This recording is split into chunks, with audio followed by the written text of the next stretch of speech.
اعوذ باللہ من الشیطان الرجیم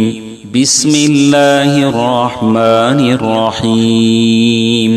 پھر اس کے بعد ایک سوال یہ کیا جا رہا ہے کہ کیا نماز میں عورت کے لیے ٹخنا چھپانا ضروری ہے؟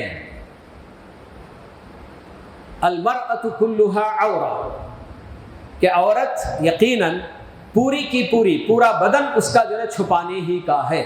خاص کر ام سلمہ رضی اللہ عنہا اللہ کے نبی صلی اللہ علیہ وسلم سے سوال کرتی ہیں کہ کیا کوئی بالغہ عورت صرف اپنی میکسی، یعنی کہ جیسے اب نیٹی وغیرہ جس کو ہم کہتے ہیں، لمبا اپنا گون، اسی گون میں کیا وہ نماز پڑھ سکتی ہے کہ اندر کوئی اور ازار وغیرہ پہنے بغیر؟ تو اللہ کے نبی صلی اللہ علیہ وسلم بتاتے ہیں کہ اس کا وہ کپڑا جو بالکل لمبی قمیص ہے، اگر وہ اس کے اوپری حصے، پیر کے اوپری حصے کو بھی چھپا رہا ہے،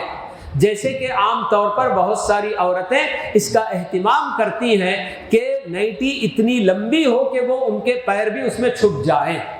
ایسا اگر کپڑا ہے تو اللہ کے نبی صلی اللہ علیہ وسلم نے یہی بتایا کہ اذا كان الدرع سابغا يغطي ظهور قدميها، کہ اس کا وہ کپڑا اتنا لمبا ہو کہ اس کے اپنے پیروں کو بھی وہ چھپا لے، تو پھر اس میں پڑھنے میں کوئی حرج کی بات نہیں ہے۔ لیکن اگر کوئی عورت بالکل جیسے کہ عام طور پر ہمارے اپنے معاشرے کے اندر زیادہ تر ایسے لمبے لمبے گون وغیرہ پہننا، وہ بھی خیر آج کل بہت پہننے لگی، لیکن یہ جو شلوار قمیص پہننے کا رواج ہے، تو ایسی صورت میں شلوار اس کے اپنے ٹخنے کو تو چھپا لیتا ہے مگر پورے پیر کو چھپا نہیں پاتا۔ تو ایسے میں جمہور اہل علم کا یہی کہنا ہے کہ نماز کے لیے عورت کو اپنا پیر چھپانا ضروری ہے۔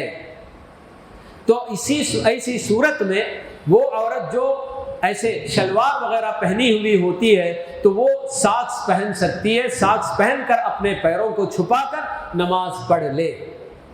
لیکن علماء حنفیہ اور اسی طرح سے شیخ الاسلام ابن تیمیہ رحمہ اللہ وغیرہ کا یہ کہنا ہے کہ یہ کوئی ضروری عمل نہیں ہے،